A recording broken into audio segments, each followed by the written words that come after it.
Sir, sila Mavi at Cassie ba? Hindi na talaga mag-showbiz? Open hanggang naman endorsement lang? Open naman yung doors sa kanila para mag-showbiz. But yung timing lang talaga. At saka syempre, kailangan pag-usapan yung long term for the station kung paano gagawin. Basta ang importante doon, hindi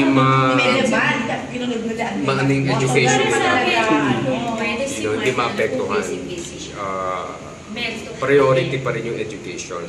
But if you're going to ask me kung papasok sila ngayon, medyo malabo.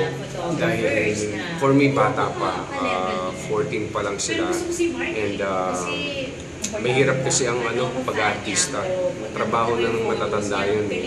So, mahirap. So, I want them to enjoy their childhood, their friends, bago sila pumasok dito. Kasi once na makapasok ka dito, mahirap na makalabas. Because it's addicting actually. Sa system mo na yun. Oo, it's addicting.